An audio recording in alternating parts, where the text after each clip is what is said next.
Hey everybody, welcome to Bizchicks TV. This is it. This is the day for you to get your tips, tools, and strategies to help you build a profitable business that's fun to run and to take the hassle out of your hustle. Today is Tuesday. The Digital Diva, she's here, she's ready, and we are ready to go. So we want to thank everybody watching live and on the replay. And without further ado, we got TJ coming in talking about outliving the buzz. Come on, y'all. Get your pens, get your paper. Let's take some notes and let's have some fun. TJ, take it away.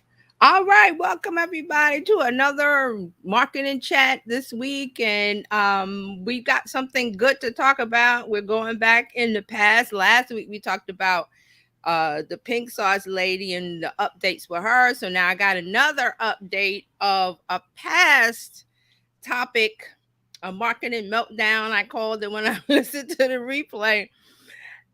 I'll say two words: Bud Light. Bud Light. I was wondering when that was coming. I saw a light beer commercial. I'm like, oh, Bud is making a comeback. It wasn't Bud. Oh my. It has been a long time since April 11th when we talked about this. April 11th, 2023.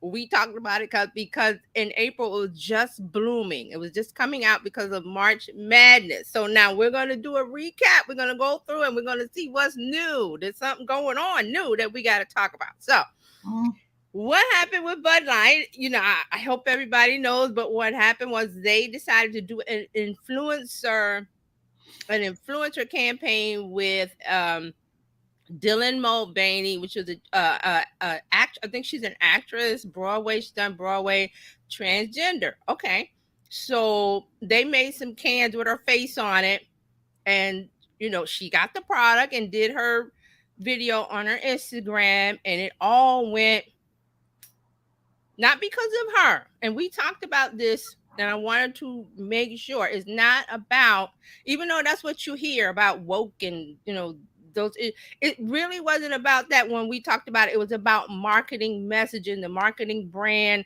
Right. Never alienate your core customer, which is what they did. Okay, so what happened was they had a new vice president of marketing, some person, young millennial, who wanted to come in and shake up the brand because it was fratty. But it's beer. We talked about it. It's beer. It's supposed to be fratty. As the core customer was males 18 to 40, whatever, that watch sports.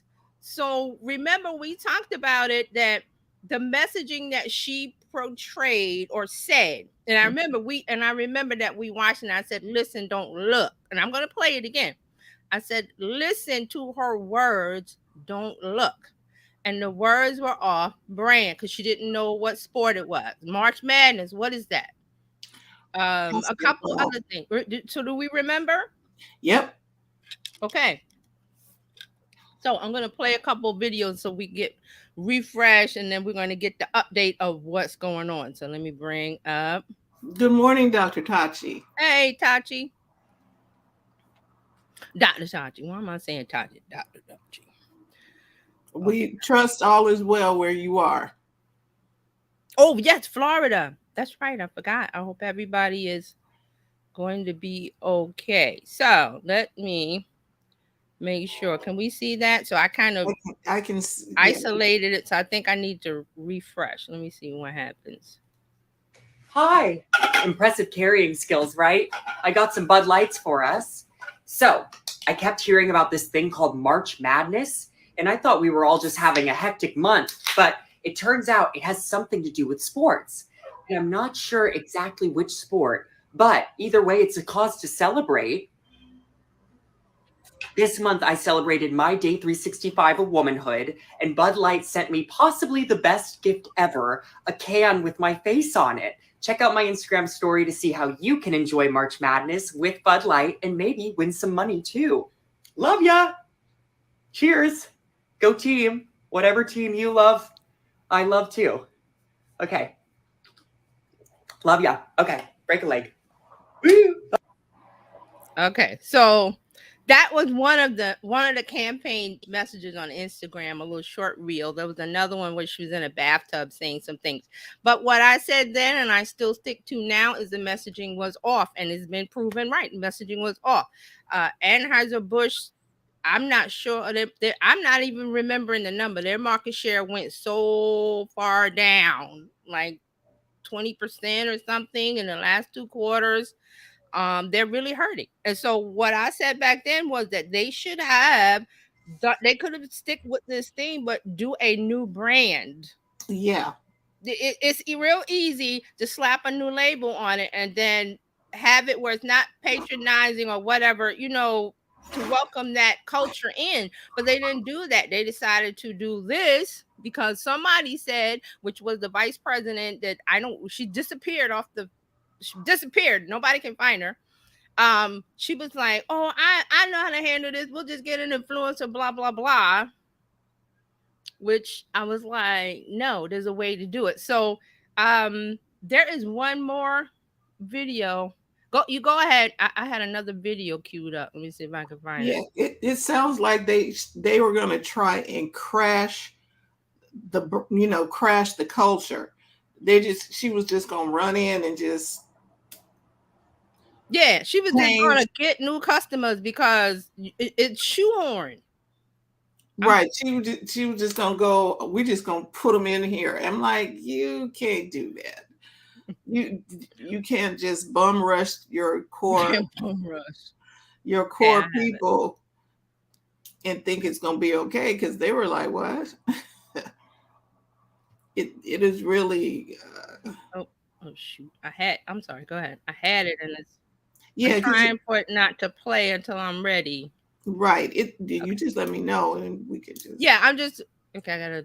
Let me go back to where we are. So many windows. That's what I'm saying. Don't have so many windows open. All right, so we're ready. So this was again, we're going back to early April. I think this was Good Morning America. ABC did a really good recap of what happened. So let me see here. Yep. Okay, there we go. Now let me get over there to play it. So this is I believe this was Good Morning America.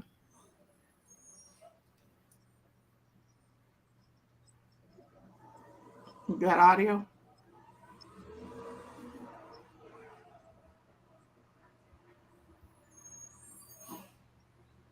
You got audio?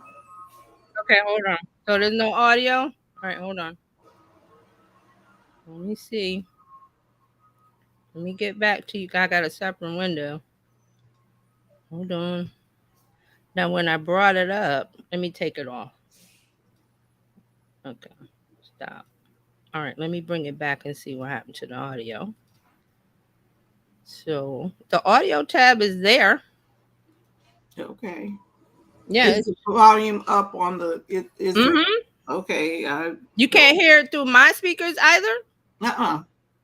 All right, so let me I had it open and let me try something else. So we'll keep talking while I find that. Yeah, so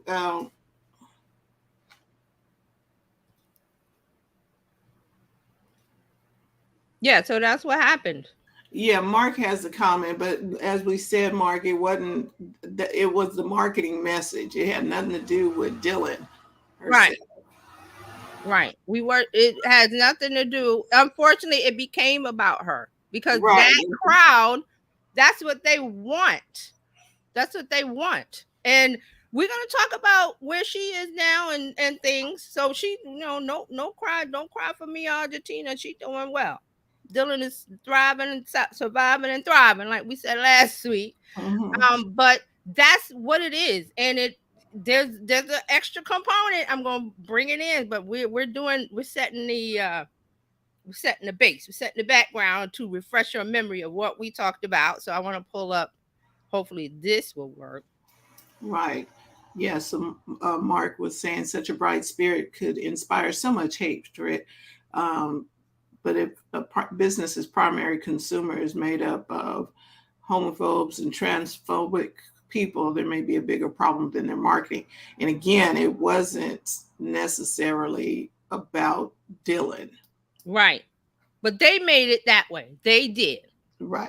But when we discussed it, I was like, okay, we're not going to touch the political component of it because this was a political football that they ran with. But everybody else is good. We're like, we're good.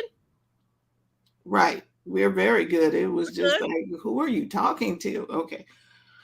All right. So backlash brewing against Bud Light over hear its that? product placement Yes. deal with TikTok star Dylan Mulvaney, a transgender actress.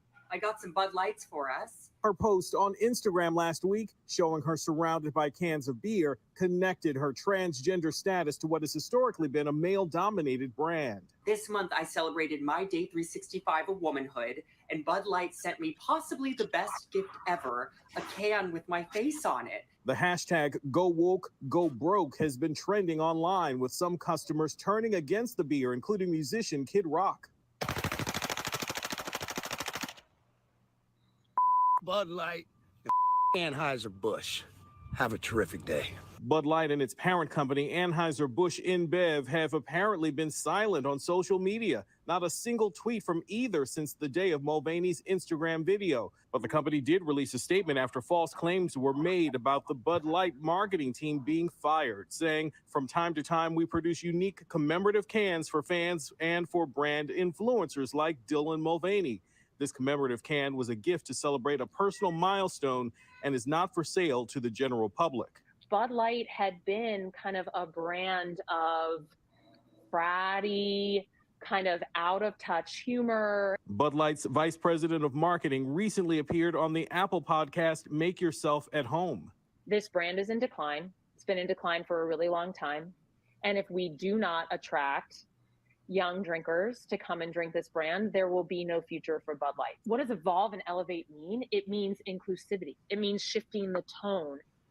Bud Light's marketing chief went on to emphasize the need to appeal to both men and women. Observers have noted the lack of social media posts from the brand during major sporting events. Okay, Hi. let's get rid of that. All right, so that's what happened was, she said what she said. They had a plan. This is an old brand we talked about. This is in-house marketing advertising team where I believe that Anheuser-Busch just said throw a young person in there, which is what older CEOs, board members, they like to throw it in. Like, okay, just throw a young person in there. Like get your granddaughter in there because that's a young thing, which is not. It's a marketing branding thing. And you can be young with young ideas, but you also have to realize that you just cannot go in and blow up a brand, which he did. Right. There's some comments. Yes. So Mark says Dylan won the Streamy Award for Breakout Creators, so she is doing okay. My point was not about Dylan, but about who companies want to be. I understand that business is all about the bottom line, but okay. And right. I was going to bring up what Dylan is doing. So yeah, I know about that. Yeah, but Dr. Toxie says, but this shows the type of person who drinks Bud Light intolerant. They need to change the image. Okay. So let's talk about that. They need to change. Why do they need to change?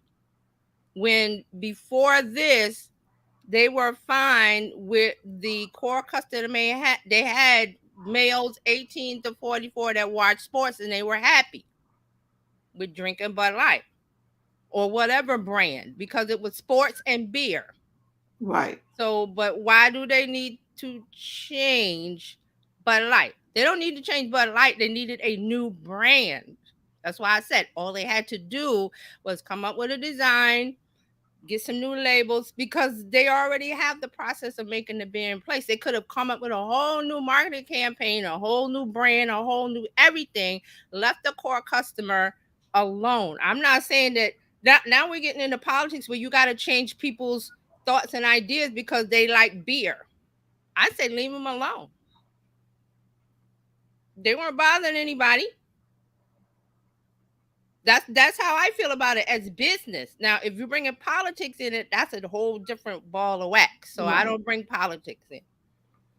So, and also Mark will say, can tell that they're, and I think he said this, that they have their own, this culture, this community have their own brands of beer that they like, and they wouldn't even think about drinking Bud Light. They would never think about drinking it because it wasn't a good taste of beer anyway. So Right. I don't see where that connects. Yes, That's my because opinion. they were talking to, okay, so when we talking about marketing, you need to talk to your core customer. Yes, that's what I said last time. And they were not talking to their core customer. Right. And I'm not saying they should not have gone after this culture, this group, but there's a way to do it, and it was done poorly. As here's the example of it. Let me bring up this last article I found from Yahoo Finance, exactly where Bud Light is as far as market share. Mm-hmm. Bud Light chances of regaining its title as the top-selling beer in the U.S. continue to fall as the troubled Anheuser-Busch InBev brand sales tumble, while newly crowned leader Modelo Especial is still surging. So another brand has risen up to take the top spot. Mm-hmm. As a business, when you've been on top forever, you don't want to lose market share. That's money. That's shareholders being upset. So the two brands have been on opposite trajectories for months after Bud Light's controversial partnership with Mulvaney. And it was the boycott. And they've got some video and stuff. So they said the latest Nielsen IQ data, and again, I found this through Fox Business, which I don't watch or anything, but they were the only one talking about it, so I had to use their stuff. And Yahoo points to Fox Business. Bud Light sales in off-premise locations such as grocery stores and gas stations. That's pretty much like a big sales area, grocery stores and gas stations, not bars. We're down 15.9% on a dollar basis and down 20% on a volume basis year to date as of August 19th. Okay. So there's something else that I want to bring up after, and let me, because they got video going that doesn't match. The title was Bud Light falls further, Modelo extends lead as best-selling U.S. beer. Okay, so that's what's going on market wise. Let me close that. Okay, yeah, there's some. Let's get in the comments. Oh, okay. So Mark says homophobia and transphobia and racism is not politics, it's hate. It's been made political. Right, that's what I mean. It's been made political. You and I know that. I'm talking about the other side. They make it political. It's a political football, and they ran with it. They always running with it. The real bottom line is that Bud Light beer is horrible beer. It is beer flavored swill. Yes, I said it. Yeah, I didn't say this was the champagne of beers. This was just, I look at this as marketing and branding. I'm not going into taste and this, and you're right. Because I believe Mark said last time that this group will never touch that, was never going to touch that. So why go there when you're trying to improve market share? Oh, perhaps. Okay. There's some more? Oh, Dr. Tachi was laughing at Mark. Oh, okay. They could improve the beer. Why? I'm talking about improve the beer, the taste of it, but then they would have to change their whole thing. That's money. That's more. Yeah. Okay, but why do they need to change? Did the core customer ask for a change? 18 to 30, 40-year-old males who watch basketball, football, hockey, whatever on TV. That is a group that is happy. They were happy over there. Was no need to disturb the hornet's nest. There was no need to do that. As I'm speaking as branding and marketing, this was a big no, and it blew up in their faces. So they were the number one brand, whatever, for years. Now they're not. We talked about the Spud Light, the Spud McKenzie back in the 80s when they had the dog and the girls and the rah-rah. That's just how marketing and advertising run. You go with what's culturally relevant. You go what the culture wants. This culture of maleness, 18 to 44, happy in their little mud And they pie, manicure pigs and- pigsty, what I don't care what they're doing. They're over there happy with their beer. You're a business, sell it to them. Don't disturb them. Now, if you want new market share, which is what this vice president person was trying to do, is you look at the process of don't disturb the core customer. I said it back then, and I'll say it now, sticking with it because I've been proven right. They have lost so much money that they've been panicking for months, thinking this thing was going to blow over. And I think I said that. Oh, it might blow over, but I was like, it's not, because here it is. It's August, almost September. So this goes for any business. If your core customer likes your chocolate chip cookies with walnuts, yeah, or whatever, you don't take the walnuts out. You don't try. You don't disturb it. And we talked about it as far as like with Black women hair care. We brought up Carol's daughter, Shea Moisture. Shea Moisture. There was another one, Miley, that again, they started out with a core customer, satisfying the core customer needs, and then decided to branch out, scale, whatever, which is not a problem, but they messed with the formula. All four of those cases messed with the formula, and there's a big backlash. Then we even talked about what was the lady that had the feminine care products in Target, and her stuff was reformulated, and because customers can tell, I like this. It fixed my hair problems. I look good with the product. You went, and in the case of Carol's daughter, was bought by L'Oreal or somebody. And so a bigger corporation will come in and look at the formulation, look at the cost, look at the price structure, look at the price margins, and say, oh, you use this expensive oil in your hair stuff. We're going to switch that out with canola oil. And you just change the product for the core customer. Right. Yeah.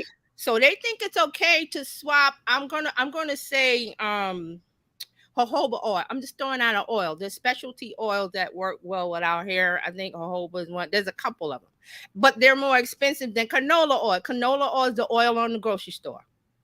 It's the stuff on the shelf. So a corporation comes in, well, we need to make more money out of this thing. So we need to change the ingredients, reformulate it, don't tell nobody, and put it out with Carol's daughter. Her original core group of customers hit the roof. They were like, what did you do? Right. And they didn't consult anybody. They didn't do hey, everybody, we're thinking about changing up something. They didn't tell anybody. Did they test it on some people? I don't know what happened. What I'm saying is that it's more than beer. It's hair care products for a certain group of people. It's this product for a certain group of people, and you want to grow because you organically grew through word of mouth, an invested community, and then you go, okay, we need to scale as a business. A bigger corporation looks at us and wants to buy us, but I would say, I'm just saying, hindsight is 2020. If you were Carol, if I was her, I would say, well, you can't change the formula, but they didn't do that. So once you sell to a corporation, or you sell the product, and this happened with the pink sauce. Remember we talked last week that's probably what happened, that it was reformulated.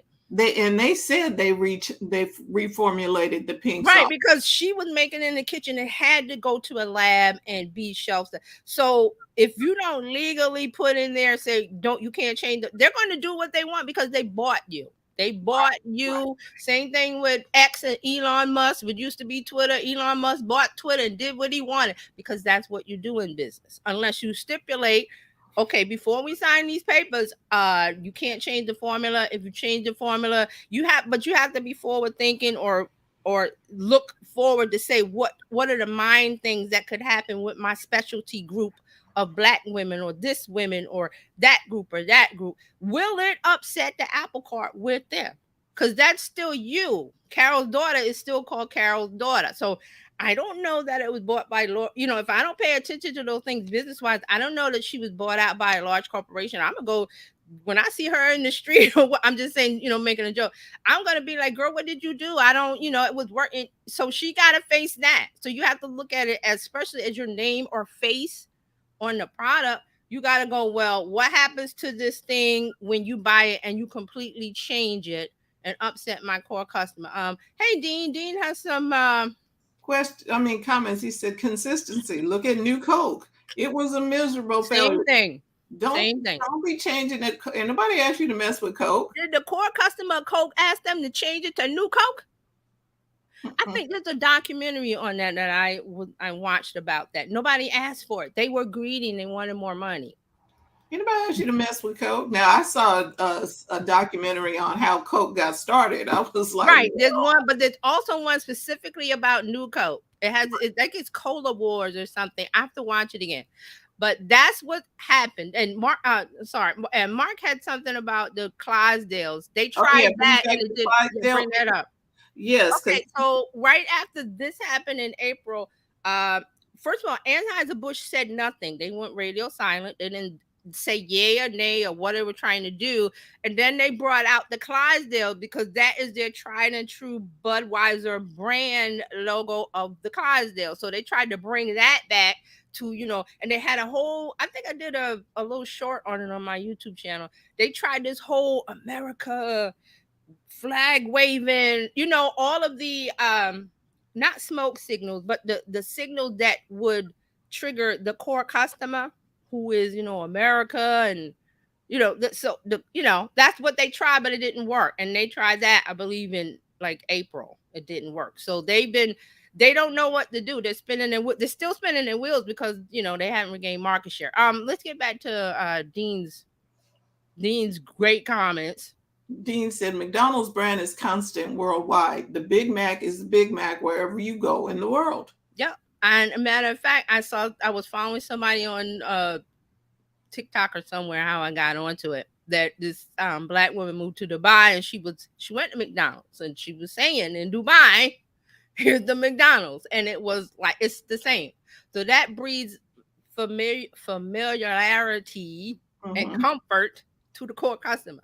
So right. And the core customer for McDonald's, you will not find value. You will not find the In-N-Out customer at McDonald's because it's different value driven. Yeah, it is like they're not going to be over there. It's not gourmet burgers. It's value driven. It's tried, true, and tested, and they do not deviate from their formula. So brand loyalty is only as loyal as the brand loyalty is. There you go. To the followers. Right. Brand loyalty only works as long as the followers are loyal to your brand. That means you don't mess anything up. Why fix something that wasn't broken?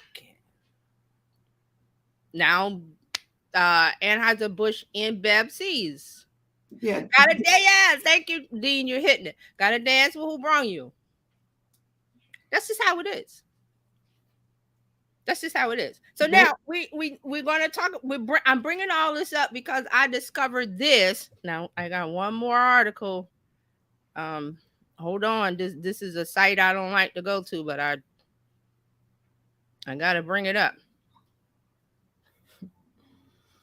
Okay. I don't know how I found this one. Let me bring it up. Hold on, Mark. Hold on, guys. It's Fox. Just hold on. I gotta play it. So this is where I come with the buzz, with the brand buzz, with and let me read what I wrote down. Why Bud Light's loss is someone else's gain. Here we go. Somebody has decided to make a woke beer that supports American values. It has blown up overnight. This story is dated, I believe, August 23rd. There is some video I will play. I did not like listening to it, but I listened. So it's 100% woke-free beer brand capitalized on an opportunity created in the aftermath of Bud Light's controversial campaign with transgender activists Dylan Mulvaney. This brand is called Conservative Dad's Ultra Right Beer, and they're talking to the CEO. And let me read a little bit about what he says. I think people have finally had enough of woke corporations, and so I think when people are given an opportunity to look at a brand that's not woke, they're going to take the opportunity. We've moved into that position, and I think you're going to see us continue to grow for decades to come. And I was going to call this the Forever brand because he says this is a forever brand, but I will let him speak, and I will stop talking. My next guest is boycotting woke corporations, including Bud Light, by creating his own 100% anti-woke beer brand, which supports conservative values. Joining me now is Conservative Dad's Ultra Right Beer founder and Freedom Speaks Up CEO, Seth Weathers. Seth, good morning. Good to be here. How's the beer selling? It's wild what's going on right now, and it just shows that Americans are looking for companies that are not woke, that support their American values, our American values. And we have seen this brand blow up overnight, and we're continuing to grow. We just got what many people, or pretty much everyone, especially the experts, said would never happen.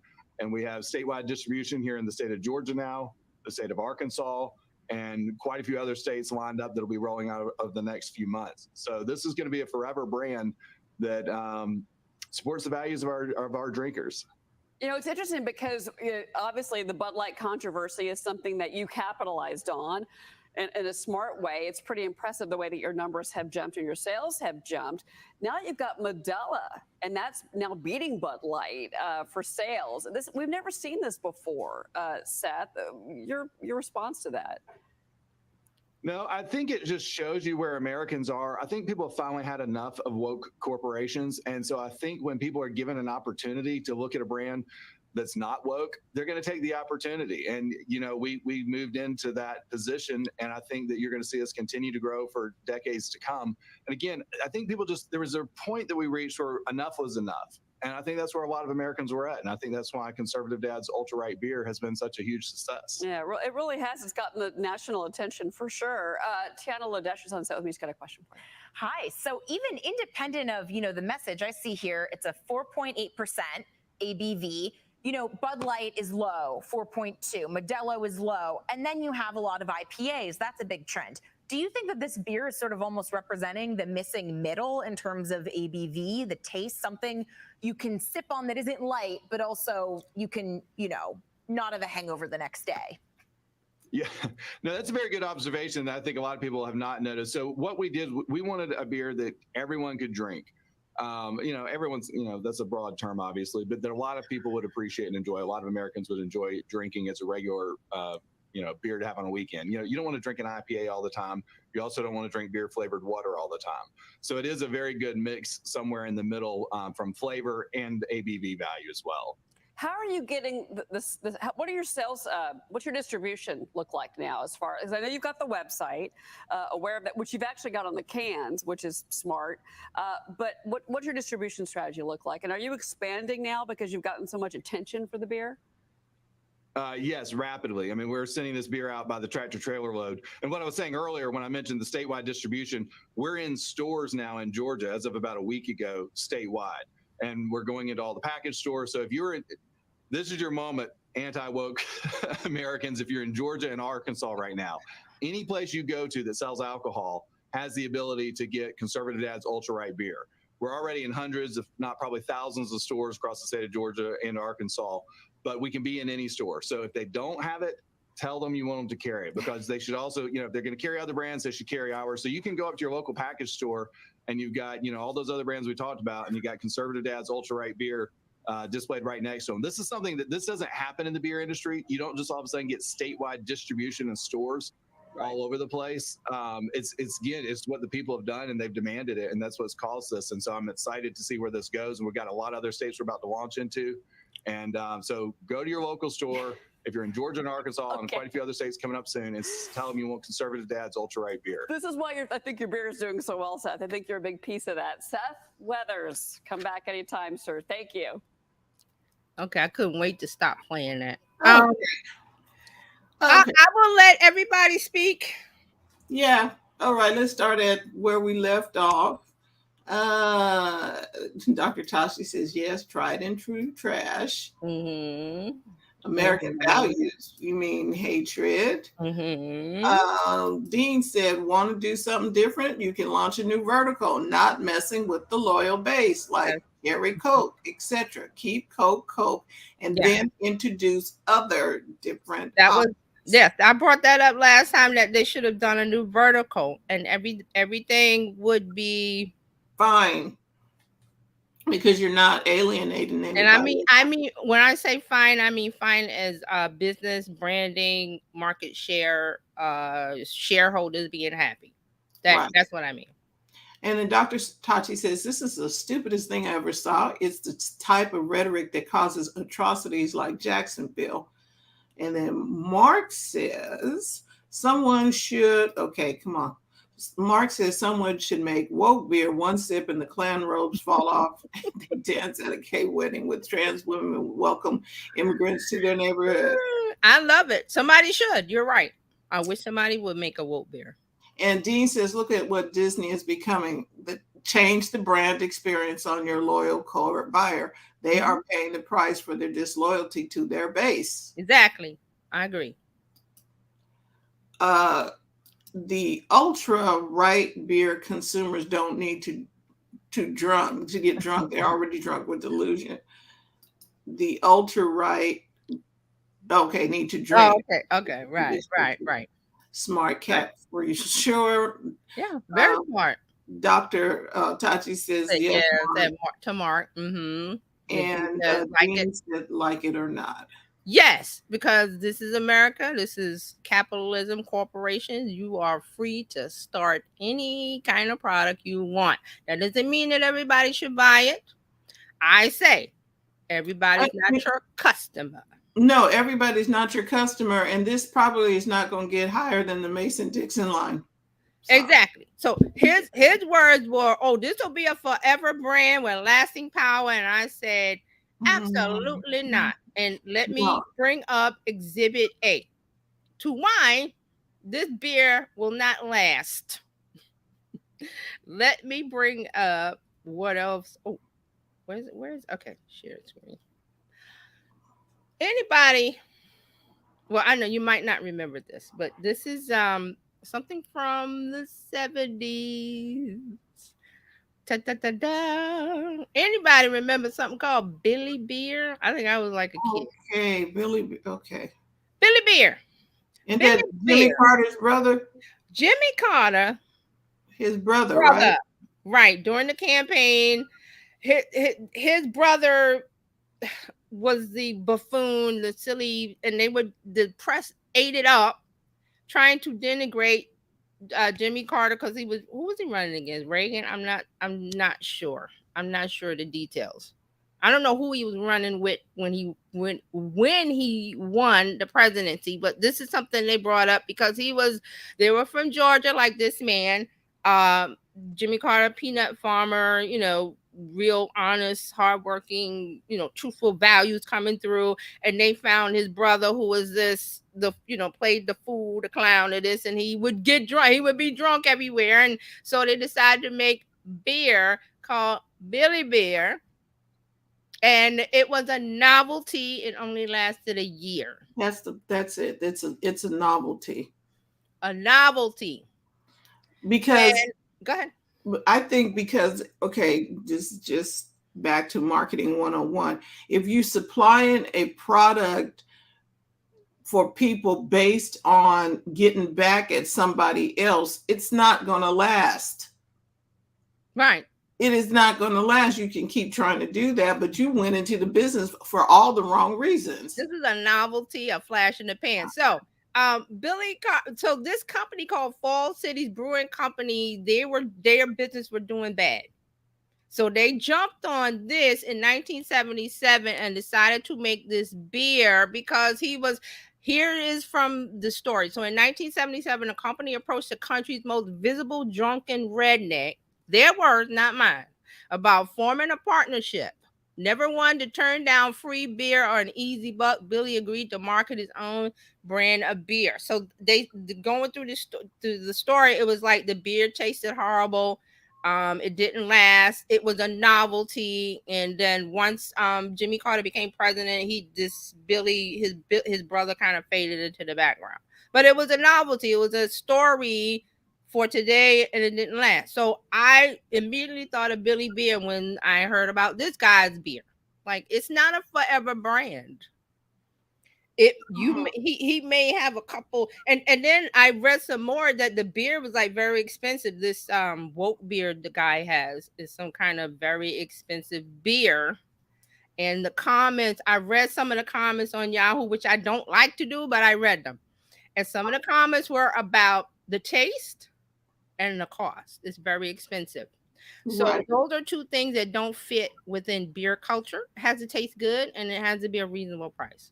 There's a reason why Bud Light drinkers are not drinking IPAs, and because we have in our community here, they have brew places where they brew, not breweries, but artisan beer is artisan. Yeah. Okay. We're not talking to the artisan beer people, and see. Yeah, people. Anyway, Dr. Tachi says Natchez, Mississippi is not enough of a market to make you sustainable. Exactly. It's a novelty, a niche item that I give it a year. Right. Billy Beer was a hit in Plains, Georgia. Yeah. Right. And then Dean says one of the key pillars of marketing success is equal parts compelling and repelling. Got to know who you are for. You got to know who you are for and who is not for you. Agreed. Got to know if you want to succeed. Yes, be willing to polarize part of your market, like it or not. Right. Agreed. I was trying to find the comments. And then Mark said camera pans to TJ's pantry filled with cases of Billy Beer. Oh yeah, here it is. So if this article, if you guys want it, I will give you the link. It's Fox Business. I really don't do anything with Fox, but I was just like, okay, this was about Bud Light and Dylan. I wanted to see what the update was. So here's some of the comments that I read. It says it's $19.99 for a 6-pack plus shipping at over $25 for 6 cans. It might be woke free, but it's not gouge free. Here's another one. I don't expect them to sell much beer at $20 per 6-pack plus $7.50 shipping, considering that Bud Light's biggest demographic group were white males over 55 making $35,000 a year, unless they couldn't afford a single can. So there's some other, like anti-liberal, anti-stuff in here. So I'm like, if you can hold your nose and swim through, so somebody else says, I'm not sure he understands his market here. People are not going to pay $20 for a 6-pack. This is never going anywhere. There's some more comments, but I mean, I kind of agree with these people that this person really does not understand pricing and the market. So they're so busy trying to get back at somebody that they're eliminating the core people that would buy their beer too, which political. Right, and they're doing it for the wrong reason. Dean has a comment. Good comment. Thank you, Dean. Yeah. I mean, everybody has good comments. Let me not do that. I'm just saying. Yeah, Dean says, look at the pet rock. A rock in a box. Pop made billions. You can sell something to anybody. Yes. For a while at least. That reminds me, there was some kind of little thing called Tamagotchi. I'm not sure if I'm saying it right. There was a little game, and it was a little thing like that, a little digital thing, because my daughter wanted, I remember, and it was just like a little thing that you had to keep alive. It had a little digital screen, and it looked kind of like Space Invaders to me, but it was something that you had to keep alive, and all the kids wanted it.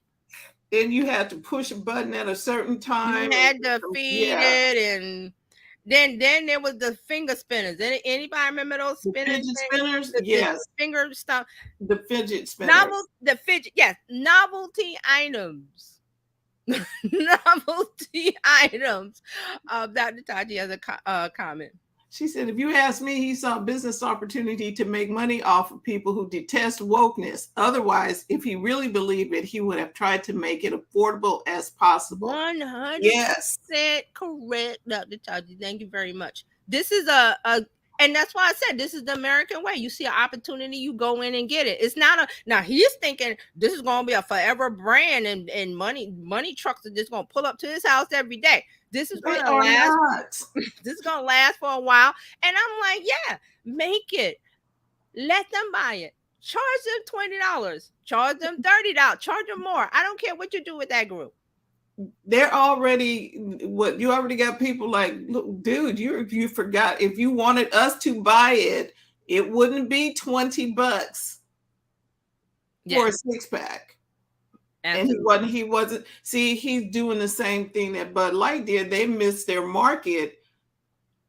They wasn't talking to their market. Right. And Dr. Tachi says she remembers those. I Yeah, think she's talking about the little digital. Right, Tamagotchi, some kind of little thing like. And Dean says, I still sell lots of thin air, invisible magic dust, and it sells like hotcakes as a marketing tool. Listen, if you have a market, an audience for something, and they want it, and you have the product or the service, and they want to pay your price point, that's marketing.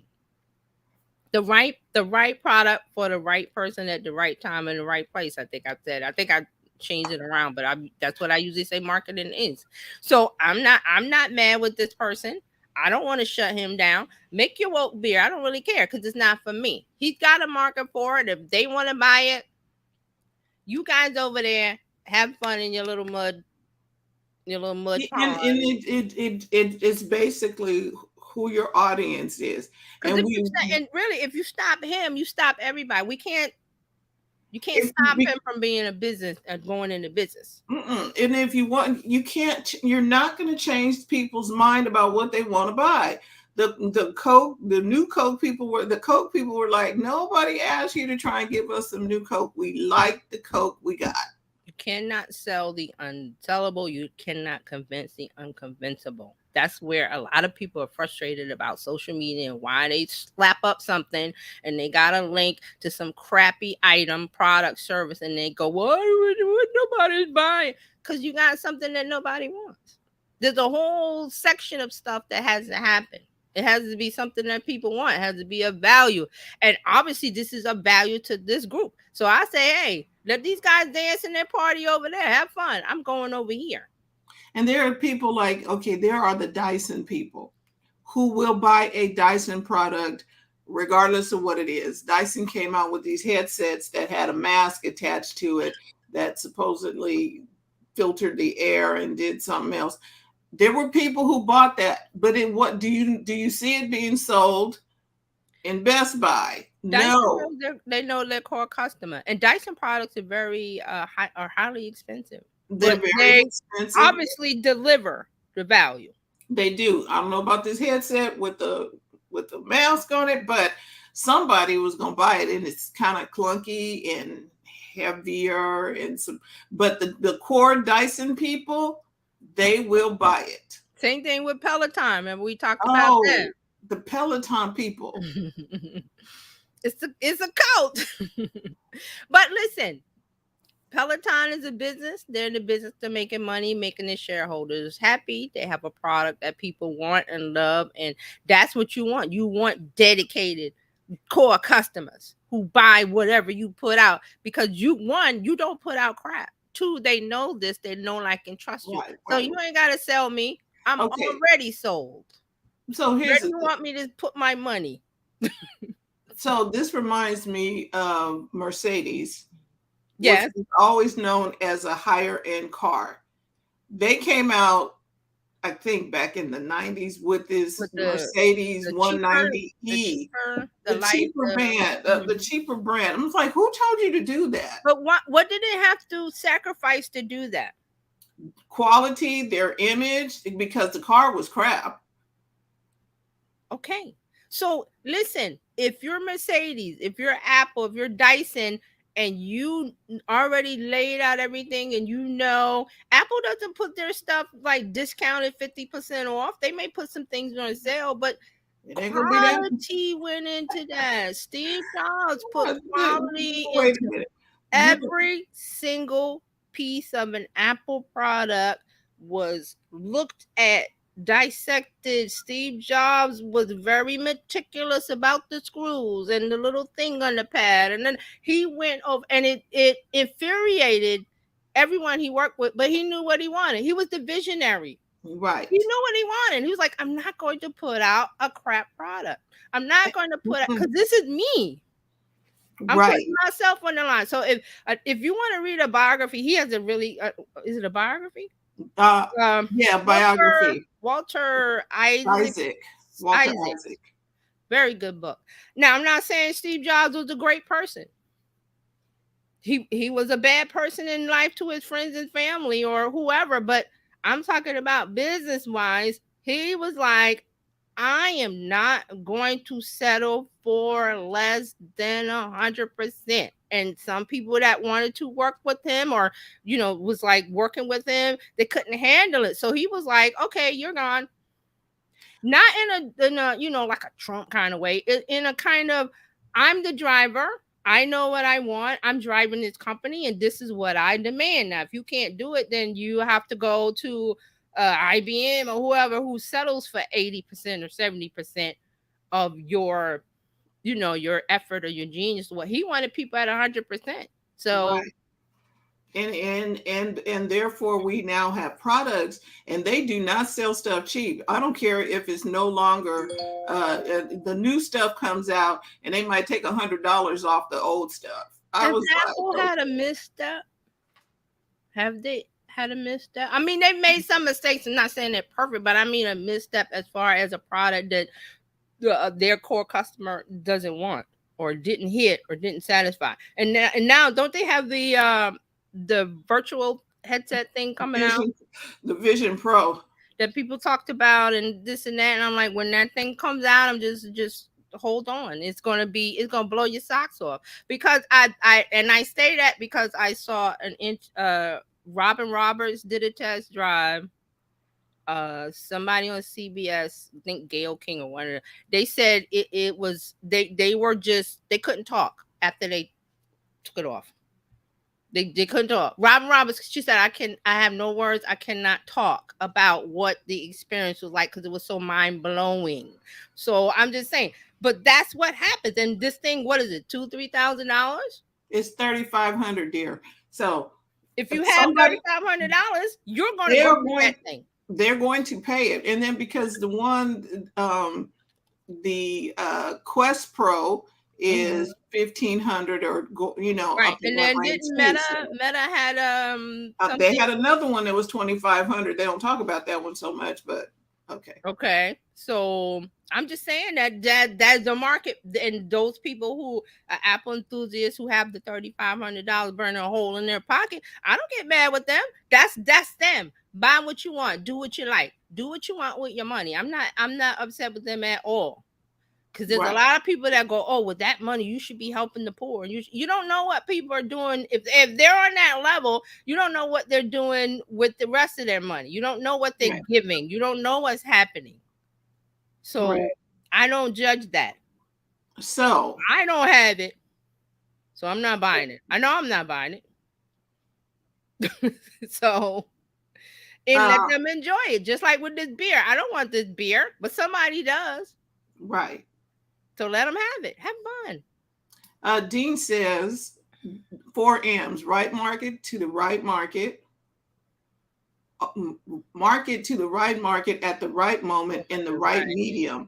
Mm-hmm. The more of those you get, the more of your audience you will win as well.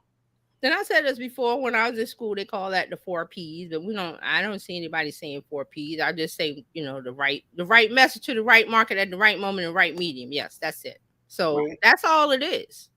And if you have the 4 components, if you're missing one, you're not going to see any kind of success. So that's what's happening with a lot of people in business. They go, well, I'm on social media. It's not working. I'm running ads. It's not working. I'm doing this. It's not working. I'm like, well, go back to the drawing board, because you dropped something. You drop one of the things. You drop one of the M's. And then Dean says, yep, there are people who will buy Yugo and people who will buy Rolls Royce. There are people, come on now, you see it, and you're not going to change the mind of the Yugo person to even if you gave them a phantom Rolls Royce, Right, the Yugo right. person is probably going to turn around, sell it, do something else with it. A Yugo person can not handle a phantom, because when you're on that level, there is maintenance, there is gas, there is this, that is a sensitive, fine-tuned vehicle car that only one or two people, a couple of people in the world as mechanics know what to do with that thing. So a Yugo person is not going to have the money, time, and connect. It's going to be more money, more problems. It's going to be a big headache for them. So that's why. So, but there's nothing wrong with the Yugo. If a car is to get you from A to B, and a person on the Yugo level is like, it gets me from A to B, I'm good. Right. A person on the Phantom level or Maybach or Bugatti or whatever you want to go, that's a different kind of customer in that brand. Ferrari knows who their people are. Right. They don't go, well, let's make a less expensive Ferrari. I mean, they have some different lower. They got different levels, but I don't think but 100,000. Right, but it's going to be quality on each level. Right. And maybe they don't put in whatever they put into the top of the line one, but it's still higher than. And that's what happened. Like you said, with Mercedes. That's what you said. Mercedes went wrong with their, was it C class, whatever class? 190E. Yes, the E class. like, what are you doing? What was the E for? Economy? Yes. No. And see, and they put that on there, and the car did not have the feel like the regular Mercedes. So it got talked about, right? So right, there was plastic on the interior. Yes, dissatisfied customers, right? Dissatisfied customers who do the Mercedes. Oh, you hear Mercedes? Like, wait a minute, I thought Mercedes was like one of the top car companies with value and quality items and this and that. And it's like, well, what's going on? So Mercedes took a hit to their brand. I'm pretty sure they wish they had never listened to the person that said, oh, we need an economy car. Mercedes economy don't match. Don't go together. Don't go together.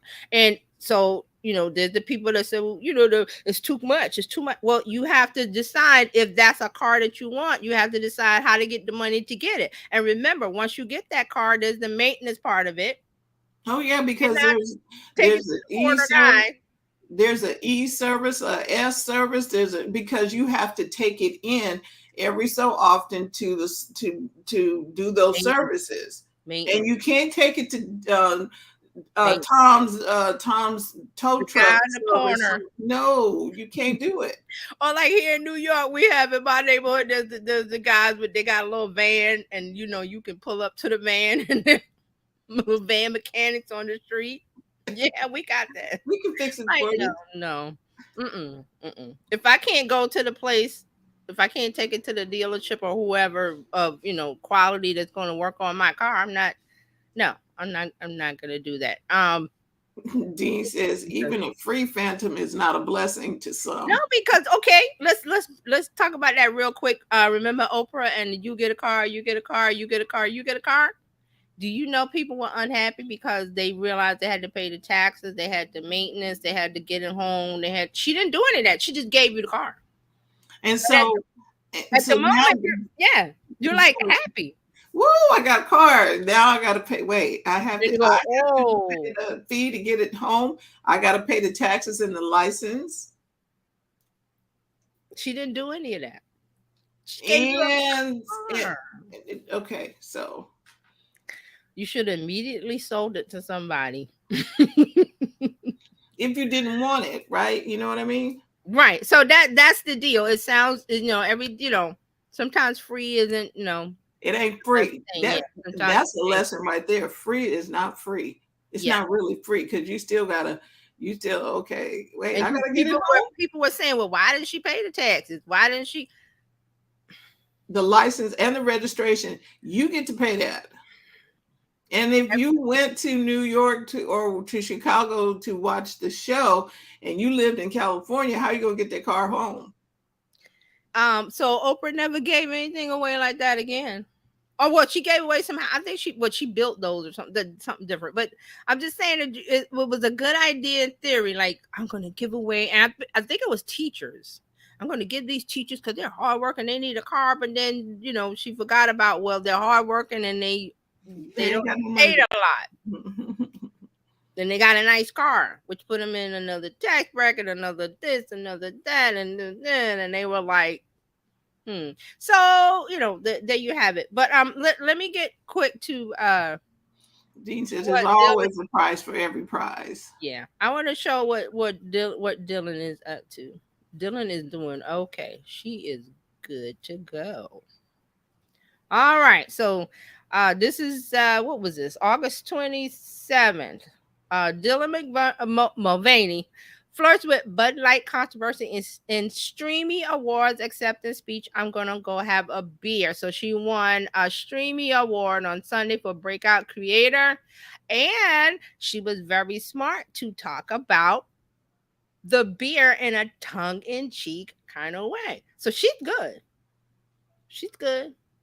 Yeah, she should be. So this is good. This is what's happening. So she, you know, she said, I'm going to go have a beer, and everybody laughed. Ha ha ha ha ha. So she's good. She's good. So no, don't worry about her. She's doing very well. So the only person that's not, or not person, but the only entity that's not, Bud Light and Anheuser-Busch InBev, which is not an American-owned company anyway. And see, that's an issue right there. It used to be an American-owned company, right? And also the number one beer right now, the Modelo is owned by InBev, but not the United States version. The United States leg is owned by Constellation Brands, but in every other country, the Modelo brand is owned by Anheuser-Busch InBev.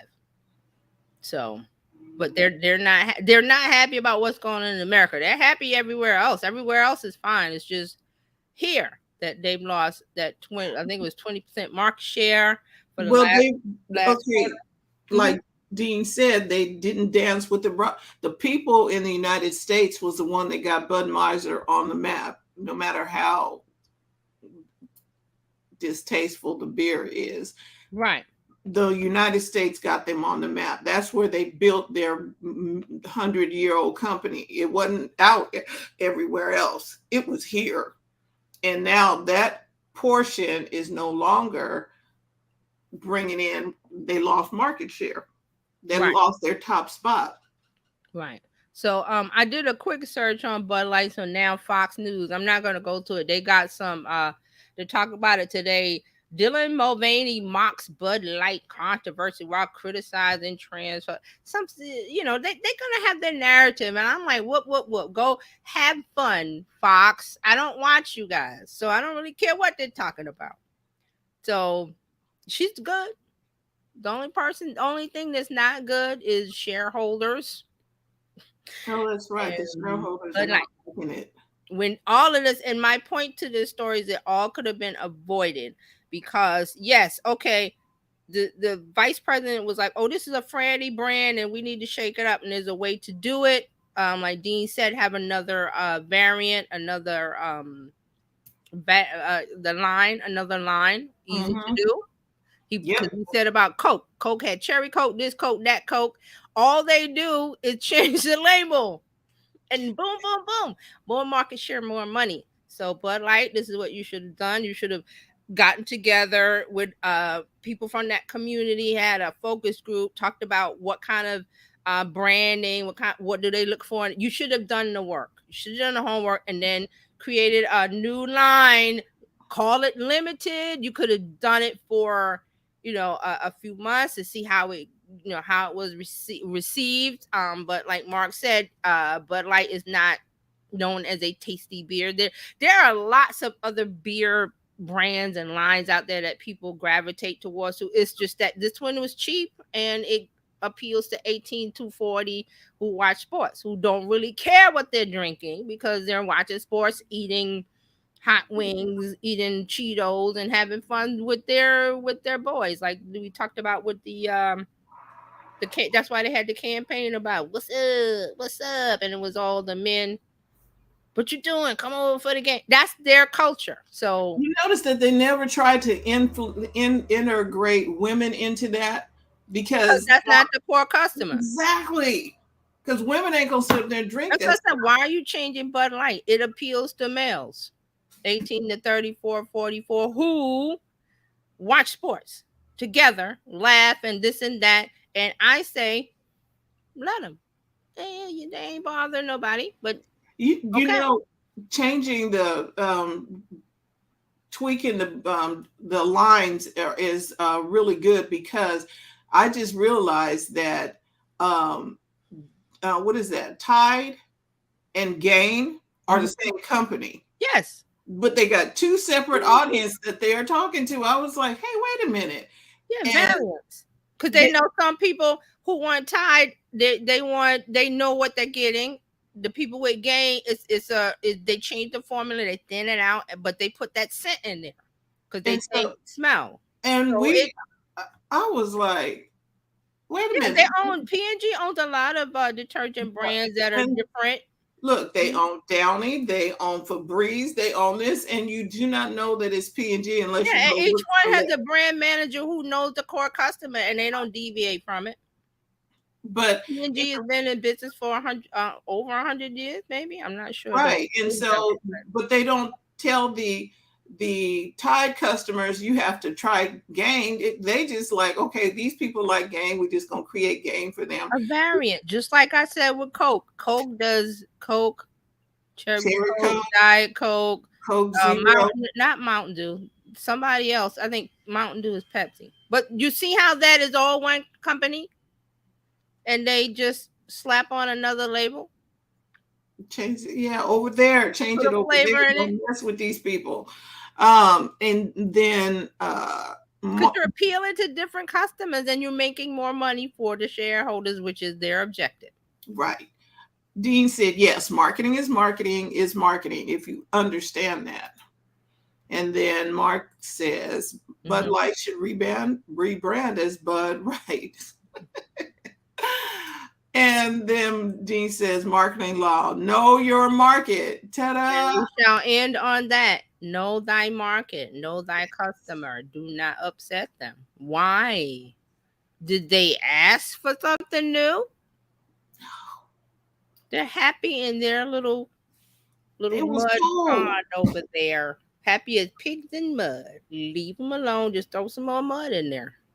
Watch the dollars roll in as a brand, as a corporation, because the bottom line is making the shareholders happy. Revenue, making the shareholders happy. Everything else, everybody would have been happy. Look, everybody would have been happy. They'd have had a new court. They would have started a new bringing in new people. The core people would have been cool. And the shareholders would have been cool. But so here we are, months later, it's still a thing. And here you have a new brand off of the buzz, a forever brand, which this is what this guy says. And I'm telling him, you better save all your money because this is not a forever brand. This is going to trickle while. And I'm like, who cares? Let those people buy the beer. Woo, this is some good stuff. So that's what it is. I mean, because we're seeing things increasingly become political when we don't need to do that. But they're doing it. And we got to stop it whenever, it gets to that hate line, like Dr. Tati said about the hate line about Jacksonville and things happen like that. That we can't let happen. No matter what it is. So people will call out a brand. People will call out a business. People will even call out government and stuff when you're wrong. You're wrong, and we're going to fix it. That's why it's called We the People. So, Mark has some more comments, and then we'll. Mark says, the only time I ever overslept for an important meeting was when my hotel alarm clock didn't go off for an orientation / speaking that I was giving when Anheuser-Busch was a client of mine. Oh. So I still have PTSD. Oh boy, that's not good. So, thank you. Yeah, so thank you for tuning in today. TJ will be back next Tuesday. Now, you can always connect with TJ with Terry. Just go to terryjohnsononline.com/info to keep up with all things. And she sends you marketing updates regularly. As it happens, you'll get a notification for it. So make sure you connect with her. And on Terry Johnson Online, all your favorite social media places, even Threads. Come on over. Yes. This is going to be an interesting conversation on Threads. Okay. And get connected with her. Yep.